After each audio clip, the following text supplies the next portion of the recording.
This is the CRJ200, the most hated plane in the whole of America. It's cramped, it's old, it's outdated and brutally uncomfortable. And I'm about to spend 2 days on it, flying over 3,000 miles across 6 flights from coast to coast across the entire width of America. Right here is where my journey begins in Washington, DC, the capital city of this amazing, incredible country. That thing there, the bane of my very existence. The truck from Canuck, the sewer pipe from Saskatoon, the sardine can from Saskatchewan, the CRJ200. It's such a horrid little plane, and yet there are still loads of them left flying. They're getting rid of them slowly, but before they do, today I'm made a bit of a decision that I'm starting to regret, because I'm going to be flying on one of these things from here in DC, the entire width of this great nation, to Los Angeles, California, coast to coast, on a CRJ200, the worst of the CRJs.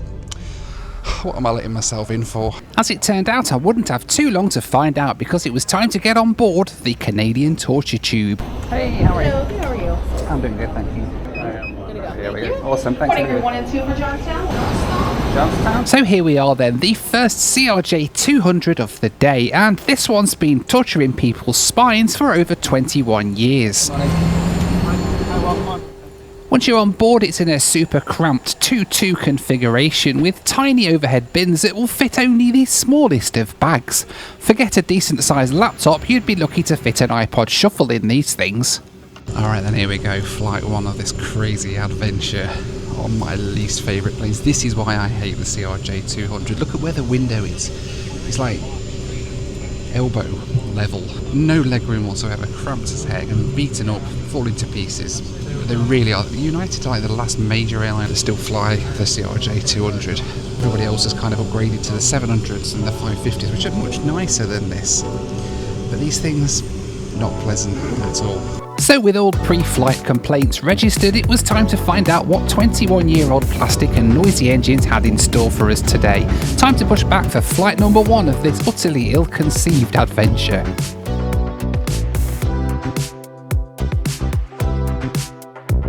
Flight number 1 then was a 20-minute hop up to the town of Johnstown in Pennsylvania. Right then, airborne on flight 1 of this crazy CRJ200 adventure. Now there are different types of CRJ out there. There are newer versions, the 550s to 700s, and you can fly across the country on those as well. I know Jeb's done a video when he did that, and he went on the 500s and the 700s across the country. I'll pop a link up on the screen to that video, but I'm doing it entirely this time on the CRJ200s, the worst of the worst. The problem with these is the CRJ200 was originally developed just as an upgrade of a private jet, the CL604 Challenger. To make it into an airliner, they had to cram 4 seats across the cabin, and to do that they had to lift the floor up to get to the wider bit of the cabin so they could fit 4 seats crammed across. As a result of that, it is so cramped and so tiny, and the windows are down there, and they've just kind of crammed as many passengers as they can in. Now they later updated it and made the CRJ 550 and the 700s, which are quite nice. I actually quite like flying on those. But the CRJ 200s are still out there, still flying to these tiny little airports out in the middle of nowhere. These are the planes they send when a CRJ 550 is too much and they need to send something smaller. And that's why airports like Johnstown, our first stop today, is on a CRJ 200. There's no Wi-Fi at all on these old CRJ 200s. It's the only aircraft in United's fleet that doesn't have Wi-Fi, because they're just not bothered fitting it, because they're probably going to be gone soon anyway. There's no food really on these things either, because there's no ovens fitted to them, so you don't get any food or anything. There's no first class on board the CRJ 200. It's economy class coach all the way back, 50 seats entirely economy class, so you don't even get the chance of getting an upgrade on these to something a little bit more comfortable. So with yet more moaning and complaining out the way, it was perhaps fortunate that we were soon landing down into Johnstown, Pennsylvania.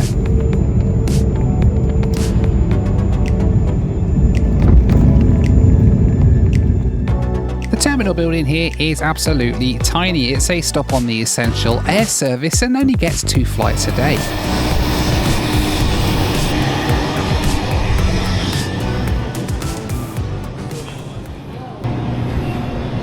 stop on then, Johnstown, Pennsylvania. I was supposed to come here when I did my little route across the country on the Essential Air Service. This is an EAS airport, and clearly it all got binned off back then, but we're here today. Tiny, it's like a waiting room at the dentist or something. It's a little bit like that, but it's okay because there's only one plane in and one plane out today, and we're on both of them.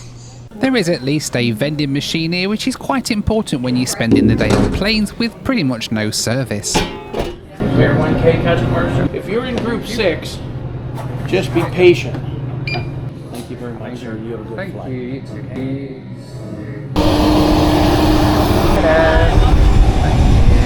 Alright then, flight 2 of the day. Johnstown now, onwards to Chicago. It's nearly a 2-hour run now. Same plane as we had on the way in. 4 times as long on this one. That's what she said. But with me firmly wedged in, it was time to get on our way for flight number 2 on our magical adventure.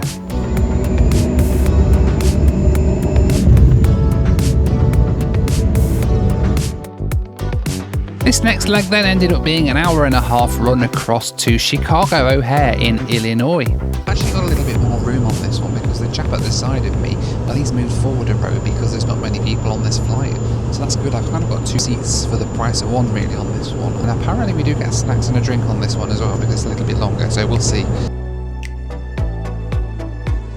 And yet, snacks and a drink is pretty much all you get. You get a choice of a stroop waffle or a chocolate cookie, as well as a drink. It's time for the Noel Phillips Loo Review. So there is a loo on the CRJ200. It's right down here at the back of the plane. It's not the most spacious of loos, much like the CRJ200 theme in general, but we do have a loo. We have a sink. We have some tissues down here. No drinking water. And we've got a baby changing table down here, and that's pretty much it. Very cramped, very tight. There is a seat right outside the loo, and the very last row, if you're on the aisle, you're literally sat next to the loo. That's probably the worst seat on a CRJ. Hopefully we don't end up in that seat at some point over the next couple of days. For now, this is the loo on the CRJ2. That was the Noel Phillips Loo Review. As we headed westbound across Indiana, it was soon time to begin our descent down into the huge mess that is Chicago O'Hare International Airport.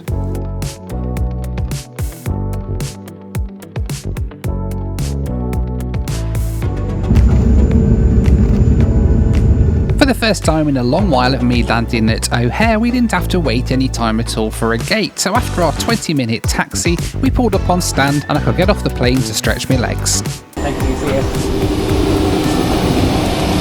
Alright, Chicago, Illinois, one of my least favourite airports to connect in the whole of the US, but it's not too bad today, not too busy. And we're staying on one concourse, so this is where all the CRJs go from, on this same little concourse. So I've got time to go and grab a bite to eat. Seems as though we're not really getting fed on the plane. Let's go and get a bite to eat here and then head down to the gate. About an hour, I think, until we board for the longest flight yet on a CRJ. Oh, over 2 hours. I'm not looking forward to it. Let's go and get a bite to eat and prepare mentally for the torture for the next 2 hours, I guess. Thank you. Yes, it's McDonald's. No, I'm not proud. I haven't had McDonald's for a very long time when I've been travelling. Usually I've been going to like Walmart's and then grabbing a ready meal to eat when I've been going to my hotel. All the hotel rooms have microwaves, so you just sort of grab something from there. It's a bit more kind of normal, isn't it, I suppose, than just going in fast food all the time. But in any case, next flight today, we're off to Kansas.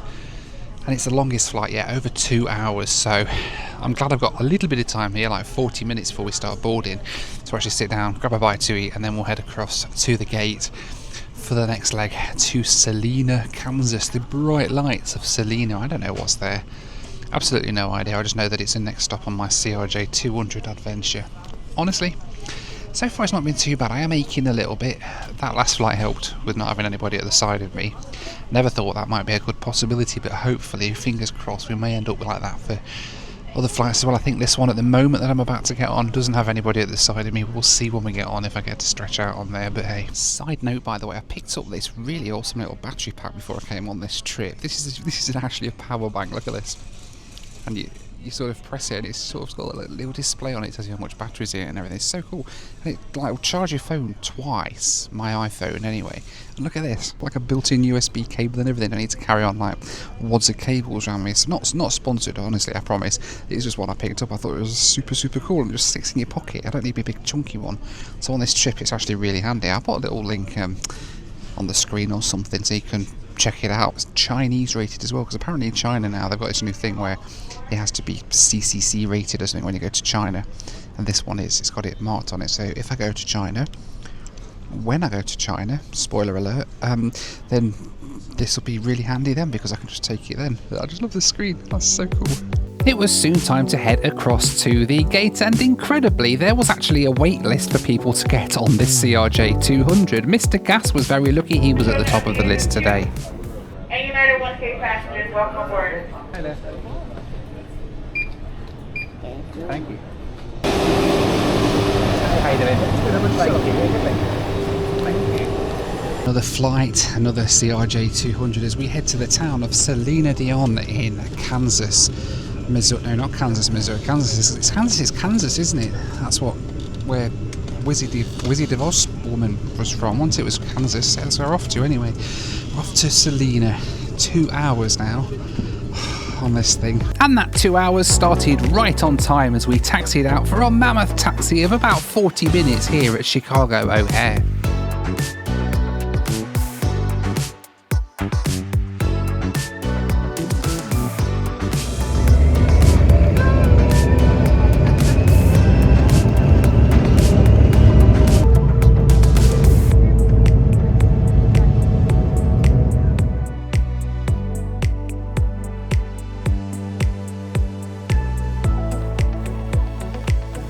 This leg ended up taking about an hour and 25 minutes, which wasn't too bad with a healthy tailwind. Once again there were chocolate cookies and Stroop waffles on offer, as well as a can of soda. There were though no hot drinks available on this flight as they hadn't loaded the water. Last flight of the day to Salina, Kansas. I've actually got a seat at the side of me again on this one. Very lucky. That's 2 flights today out of the 3 where I had a vacant seat next to me. Heading out to Salina where there is hopefully a nice comfy hotel bed waiting for me, where I can get a bit of rest before we do this whole thing again tomorrow. 3 more flights tomorrow to continue our way from coast to coast on the CRJ200. I'm exhausted. I just need sleep now. Fortunately this flight passed fairly quickly, and it wasn't too long before we enjoyed a beautiful sunset approach over the wheat fields of central Kansas.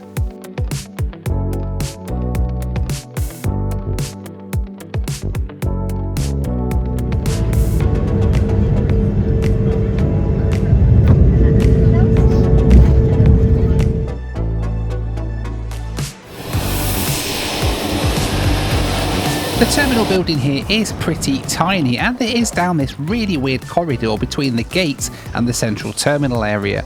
I headed out to my rental car to take me into town.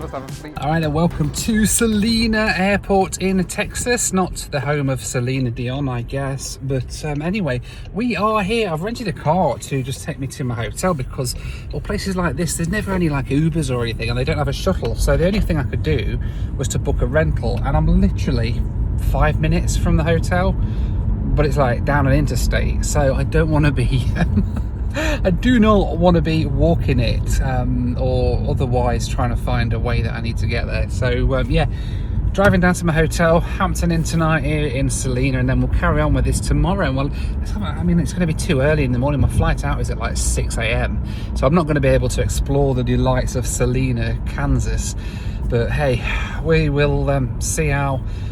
We'll see what it's like at the hotel at least, and then tomorrow we'll be able to crack on back to the next stop on our crazy adventure. Hey, how are you? I'm doing good. How are you? I'm doing good, thank you. Checking in. What's left? How many keys would you like? For This the night? one's fine, thank you. And then that digital key will be sent over as well. Oh, perfect, thank you. And then would you like anything out of this box up here? I'll just take some candy, please, whatever you've got. And Swedish fish or something, that'd be great. Okay. Would you like a drink? Actually, I'd have a ginger ale, please, if that's alright. There's that Thank key you. for you. Elevator's gonna be right down this Okay. hall to your first left. Perfect, And thank let me you. grab those. Thank you very much. There you go. Thank you. You're We'll see you welcome. later. You have a good rest of your night. Thanks, you too.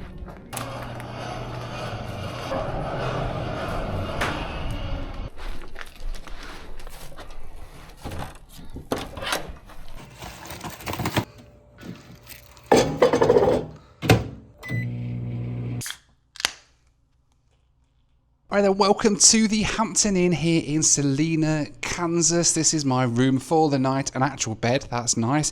Microwave, that's nice. I'm going to get some dinner, get some kit, because I've been on the road now for about 13 hours. I left home to fly from Houston to DC this morning at like 5 a.m. Our journey doesn't end here. We sit here and we have some dinner and we have a sleep here in Salina, and then tomorrow morning we continue on our CRJ200 adventure. Strangely enough, I've actually been to Salina before. I was just checking, and when I came through on the Greyhound, when I did another coast-to-coast journey a couple of years ago from New York to LA, so again, kind of similar sort of route, then we actually stopped in Salina, Kansas. It was the stop before the driver got off the bus and left us in the middle of nowhere. So yeah, that was the last time I was in Salina. Slightly better circumstances this time, but not by much. Now, you know, I spend so much of my life on planes, and with so many layovers, different airports and different cities, the last thing I want to be worrying about is a terrible Wi-Fi connection, or trying to find a SIM card vendor, or even getting hit with huge roaming bills. That's where this video sponsor Airalo comes in. If you're travelling anywhere like me, crisscrossing the US, or even heading abroad,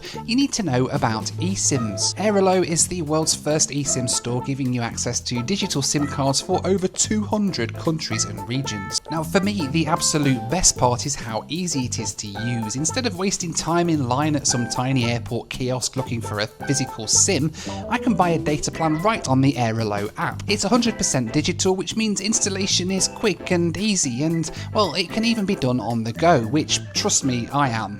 All of the time, pretty much. All you need to do is find the plan for the country that you're visiting, purchase it, install it while you're on Wi-Fi, and then activate it when you land. Now, for me, that's great because it means I'm connected the minute I step off the plane, which is essential for quickly checking maps or ordering a ride. Now, on my travels, having that immediate connection has been a lifesaver for tracking all of my connecting flights and making sure that I don't miss any of my super tight layovers, which I do tend to book a lot. If you travel, you need Airalo, so install Airalo free today so you can stay connected wherever you travel, and use my code NoelPhillips3 to get $3 off your first eSIM. The link's in the description. Seriously, download the free Airalo app and use my code NoelPhillips3 to purchase your eSIM in advance, and that way you can just activate it when your trip begins.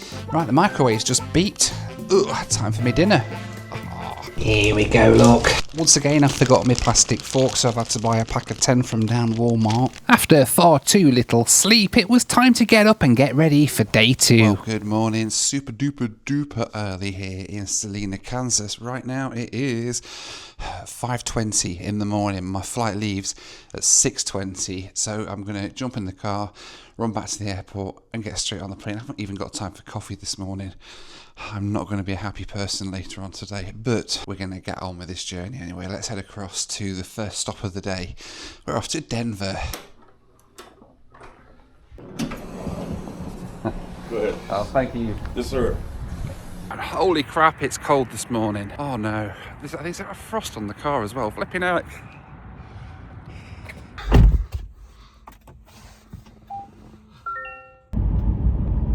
Salina Airport's got quite a lot of history for a small airport. It was the beginning and end point for Steve Fossett's first non-stop journey around the world. For such a tiny airport, it was fairly busy this morning, even with just one flight, and I joined a massive queue to get through TSA and head down to the gate. There's no cafe or anything here, but thankfully there is a little self-serve shop, so I got myself a can of Starbucks ready for my flight. On our plane, we do have limited beverage and snack options. You may purchase refreshments here in the terminal before you board.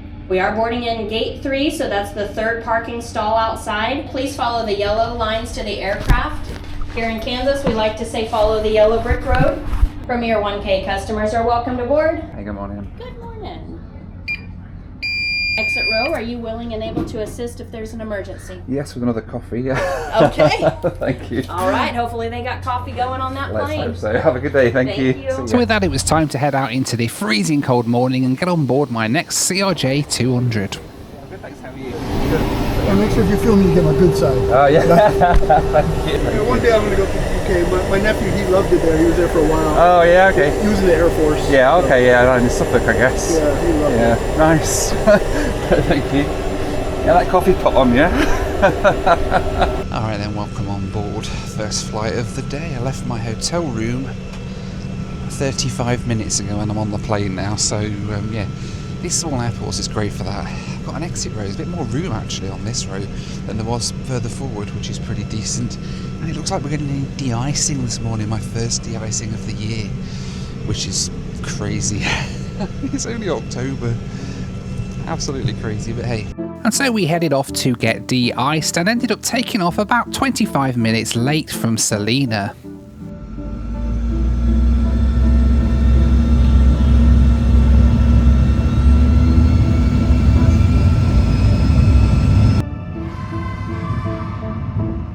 That delay was more than worth it though, as we got an absolutely stunning view of the sun just creeping up above the horizon as we climbed out of Kansas.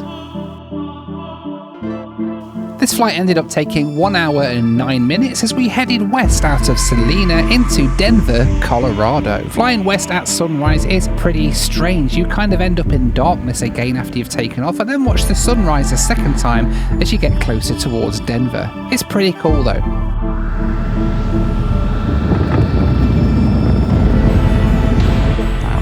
We're about 15 minutes late. I've only got like a 20-minute connection now here in Denver. It's pretty tight.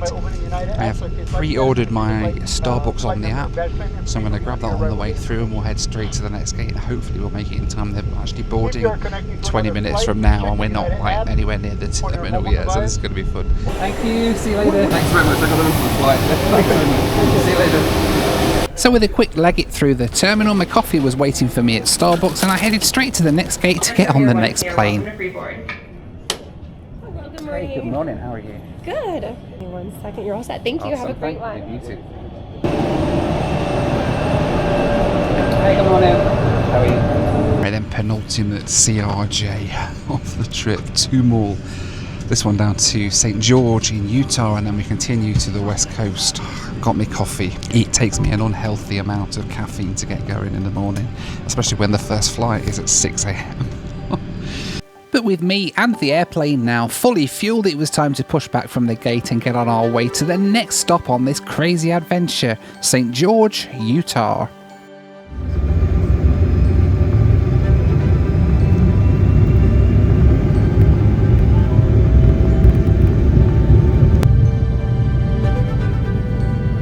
This leg took us 1 hour and 19 minutes and honestly it was the most visually stunning bit of the whole adventure yet. And we are airborne from Denver now, heading across on the penultimate leg of this adventure to St. George, Utah. Right down in the south near the Arizona border, I think. Never been there before, should be a fun one. They've just announced that the toilet's not working, but they are happy to provide a bottle of water. I don't know whether that's going to come full or empty for you to, you know, but in any case, it's only an hour-long flight, so we don't need toilets for an hour-long flight, do we, surely? I mean, after all, there's barely any service on board to make us want to use the bathroom anyways. There might not have been much in the way of service, but what this flight did have was amazing views out of the window. First up, we crossed the Rocky Mountains before we arrived into Utah and then flew all the way across the southern half of the state. The scenery here is absolutely incredible. We flew right over the top of the Canyonlands and then down into the Glen Canyon area where the scenery just got better the more we went through the flight. Genuinely, Utah is my absolute favourite part of the United States. It's such a stunning part of the world, and the descent and landing down into St. George, well, that's just the icing on the cake. St. George is surrounded by canyons, so the approach into the airport brings you winding through the canyon walls as you make your way down into St. George. Honestly, it's one of my top 10 landings I've ever had here in the States. It's just simply stunning.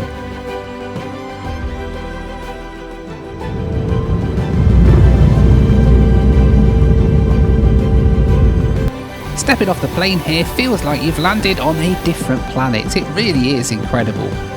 What an absolutely incredible part of the world this is. Utah is by far my favourite part of the United States. I love coming here.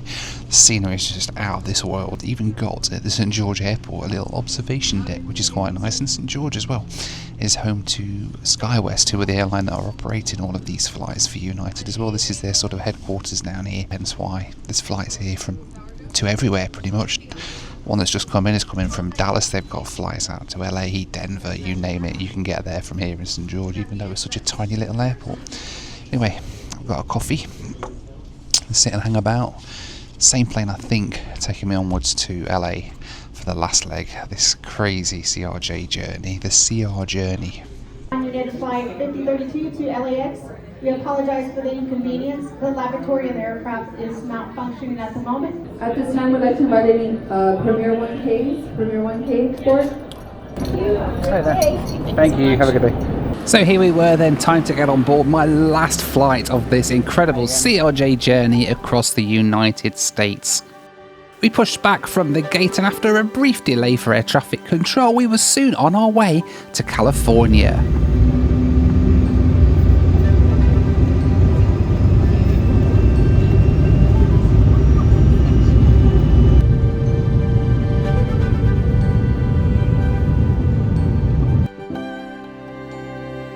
The departure out of Utah was no less stunning than our arrival, and it was about a 57-minute flight now across California into Los Angeles.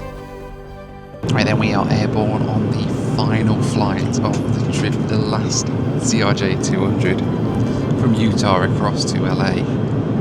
Just as pretty as the last leg. We're about to fly over Las Vegas and head across into California. Honestly, as much as I hate this plane, this aircraft, it might be the most uncomfortable jet aircraft in the world. But you know what?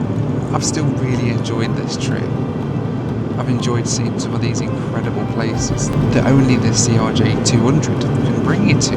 And you see, that's the thing. Sure, the CRJ is uncomfortable, it's cramped, it's old, it's rattly, but it's also the only way that many of these tiny communities are connected. The truth is, without the trusty old CRJ, communities like Johnstown, Salina and St. George wouldn't have any air connections to the outside world. In a world where many of us take brand new 737s for granted, some of these communities count themselves lucky that they've got any flights at all. And the fact is, it's the CRJ200 that makes that happen. As we started our descent into LAX, a land of hourly connections anywhere in the country, I actually felt a little more respect for the CRJ, even if I was ready to book a chiropractor appointment the second I landed. Taxiing around LAX, a land of luxurious wide-bodies taking passengers around the world in style, I actually felt like maybe, just maybe, I'd had the coolest journey out of all of them today. Right then, LAX, we made it coast to coast on the CRJ200, and we've done it. We're here now. I've got a connecting flight now back home to Houston. Thanks so much for watching. Hope you enjoyed it, and yeah, I'll see you on the next one. Bye for now.